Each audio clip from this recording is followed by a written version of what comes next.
नमस्कार दोस्तों। सहायक आचार्य भर्ती को लेकर के एक और बड़ा अपडेट अभी अभी आया यानी कि अभी एक बहुत ही बड़ी खुशखबरी निकल कर आया और ये जो खुशखबरी आप सबको जरूर सुनना चाहिए, देखना चाहिए, समझना चाहिए क्या हुआ सुप्रीम कोर्ट में। आज मैं आपको बताने वाला 45% वाला को राहत, सबका होगा सिलेक्शन, बाहर हुए अब अंदर होंगे, है ना। जो भी कैंडिडेट बाहर हुए थे अब वो क्या अंदर हो जाएंगे। तो देखिए मैं आज बताने वाला हूँ। आज आज 13 अप्रैल है, कल 14 अप्रैल है, बाबा साहब का जयंती आपको पता होगा, है ना। आज सुप्रीम कोर्ट में पता है कि सुनवाई तय थी, लेकिन अगर हम बात करें कैंडिडेट्स को उम्मीद थी कि आज फाइनल जजमेंट आ जाएगा, है ना।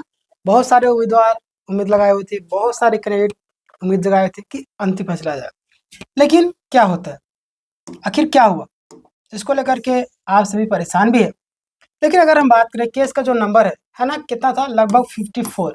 अब इस चीज से अनुमान लगा सकते हैं कि यहाँ तक आते आते सुनवाई नहीं हो पाई, इसलिए आज कोई फैसला नहीं आया। मैंने बोला ना कि अगर केस जो आपका सेकंड हाफ के बाद लगा तो उसमें कोई गारंटी नहीं रहता है कि आपको सुनवाई हो ही जाएगा, समझ रहे। यानी कि यहाँ फिर से छात्रों के साथ में खेल होगी। अब क्या हुआ, क्या नहीं हुआ, क्या मामला हुआ, कैसे कैसे क्या करना है, सारी चीजें आपको बताने वाला हूं। टेंशन ना लीजिए आप लोग, यहाँ पे आप ध्यान दीजिएगा। आप लोग अगला तारीख भी देख लीजिए कब मिला है। अगली तारीख आपको 27 अप्रैल को मिला है। कब, यानी कि अभी आपके पास कुल मिला करके सुनवाई के दिन तक 14 दिन बचा हुआ है ना। सुनवाई को दिन छोड़ दे तो कुल मिलाकर के 13 दिन आपके पास बचा हुआ है ना, यानी कि 2 सप्ताह से एक दिन कम। देखिए सुनवाई जरूर होगी, थोड़ा सा इंतजार करना होगा, है ना, और फाइनल जजमेंट आने की संभावना ज्यादा है। क्या देखिए ये सब चीजें हमारे बस की बात तो है नहीं। अब कोर्ट में कई बार क्या होता है, ऐसा केस आ जाता है ना, उसको पूरा टाइम दे दिया, बाकी जो केस है उसको लेने के देने पड़ जाते हैं ना। वकील फीस लेता है, वो फीस ले ही लेता है, छोड़ेगा क्यों भाई, वो आपके लिए टाइम दे रहा है, समझ रहे हो? तो इसमें छात्र का सबसे ज्यादा नुकसान होता है। खैर कोई बात नहीं, टेंशन न लीजिए आप लोग। आगे बात करें 45% मामला आपका 50% वाला, ये जो आपका मामला है ना 45-50 वाला जो मामला है, क्या है, सबसे पहले अगर हम बात करें, सबसे नियम जो आपका ग्रेजुएशन में 50% जरूरी था। कई कैंडिडेट्स को 45% से आपका 50% के बीच में मार्क्स थे, उन्हें अयोग्य मतलब कि कर दिया, यानी कि उन्हें रिजेक्ट कर दिया था। उन्हें क्या कर दिया गया, अयोग्य घोषित कर दिया। क्या कर दिया, रिजेक्ट कर दिया गया, है ना। अब देखिए ये क्यों रिजेक्ट किया, आपको पता होगा कि इसके पीछे भी रणनीति होती है। अभी आपको पता है उत्पाद से एग्जाम आपका 12 तारीख को होता है। कुल मिलाकर के 150 के आसपास में कैंडिडेट पकड़ाए हैं, है ना। एग्जाम से पहले क्वेश्चन पेपर रट रहे थे, देख कैसी दुर्दशा आ चुकी है बते।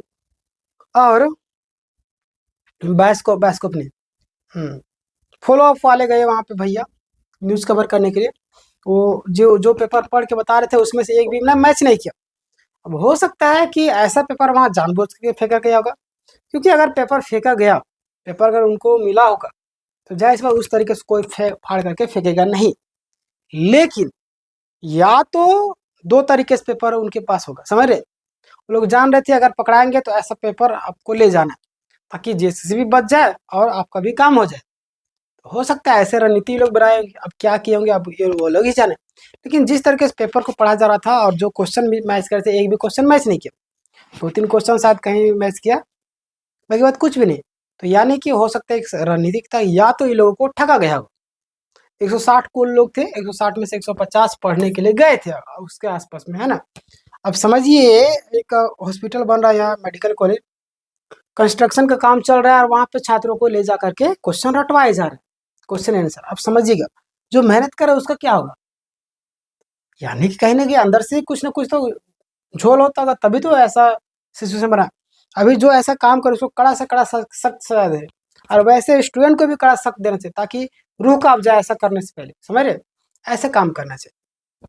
खैर देखिए क्या होता है, एग्जाम अभी टला नहीं है, मामला चला गया कोर्ट कचहरी में, अब ये भी 2-3 साल खिंचाएगा, समझ रहे। देखिए क्या होता है।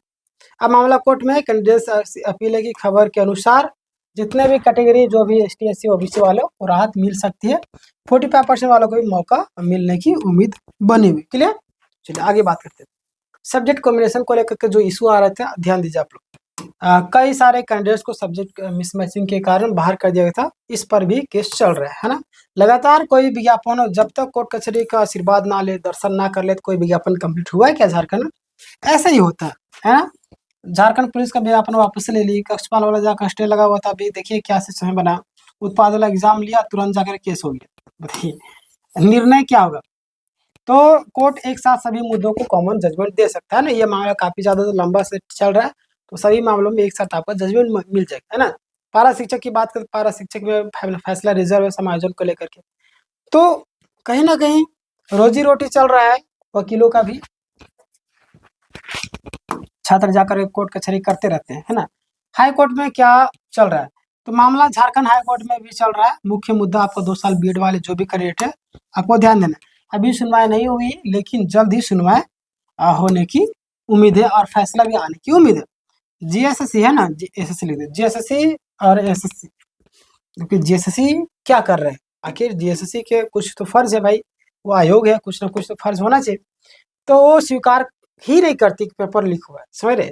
खैर झारखंड स्टाफ सिलेक्शन कमीशन अभी फाइनल रिजल्ट पर रोक लगा करके बैठा है, कोर्ट के फैसले का इंतजार कर रहा है और जजमेंट ही, और जैसे ही जजमेंट आएगा मैं आपको अपडेट कर दूंगा और आप सबका भी रिजल्ट तुरंत जारी कर दिया जाएगा जैसे जजमेंट आएगा। क्या सीटें सुरक्षित है, तो हाँ 45% मामला जो विवादित कैंडिडेट है उनके लिए सीटें रोकी गई है, यानी कि मौका अभी भी बना हुआ है। क्लियर, अभी भी मौका आपके पास है, तो घबराने की जरूरत है। आप चैनल में नए होंगे सब्सक्राइब करेंगे। डीबी यानी डॉक्यूमेंट वेरिफिकेशन वाले जो भी कैंडिडेट उनके लिए ध्यान दें। जिनका डीबी हो चुका है उनका रिजल्ट भी कोर्ट के फैसले के बाद आएगा। जो भी कैंडिडेट जिनका रिजल्ट आ चुका है उनका कोर्ट के फैसले के बाद रिजल्ट आएगा। जीत की संभावना काफी ज्यादा है। ध्यान दीजिए आप लोग कि अभी तक की अगर स्थिति के अनुसार हम बात करें ना, अभी तक की स्थिति की हम बात करें तो कैंडिडेट्स के पक्ष से फैसला आने की उम्मीद काफी ज्यादा है। खास करके 45% वाला मामला जो भी है ना, खास करके जो भी कैंडिडेट है 45% वाला मामला जो है आपका, इसमें सब्जेक्ट कॉम्बिनेशन वाला केस है, उसमें भी। क्लियर, आगे बात करते हैं। कितना नंबर और है ना, तो लगभग आपको 2 हफ्ते का भी जस्ट मैंने बताया, 2 हफ्ते का टाइम दे आपको। अप्रैल के अंत में तक सारी चीजें फैसला आने की उम्मीद बना हुआ, ठीक है। फाइनल कंक्लूजन आज शुरुआत नहीं हो पाई, लेकिन अगली डेट 27 तारीख को मिलेगी। फाइनल जजमेंट बहुत ही करीब है। 45% वाले बाहर कैंडिडेट के लिए राहत मिलने की उम्मीद बनी हुई। क्लियर, तो घबराने की जरूरत नहीं, आप तैयारी करते हैं। जेटेट का भी एग्जाम होने वाला है, तैयारी करते रहिए, बहुत ही जल्द आपका एग्जाम हो जाएगा। क्लियर, अब इस पूरी प्रक्रिया के बारे में आपके मन में कुछ सवाल है तो जरूर पूछेगा, नेक्स्ट वीडियो उसे कवर कर देंगे या कमेंट में जवाब दे देंगे। अभी तक आप तैयारी कर रहे हैं या तैयारी नहीं कर रहे तो तैयारी करना शुरू कर दिए, बहुत ही जल्द आपका झारखंड में विज्ञापन आने वाला है टीचर का, ठीक है। मिलते हैं नेक्स्ट वीडियो में, तब तक के लिए इस वीडियो को हर ग्रुप में शेयर ताकि सही अंक सभी लोगों तक पहुंच सके। तब तक के लिए धन्यवाद।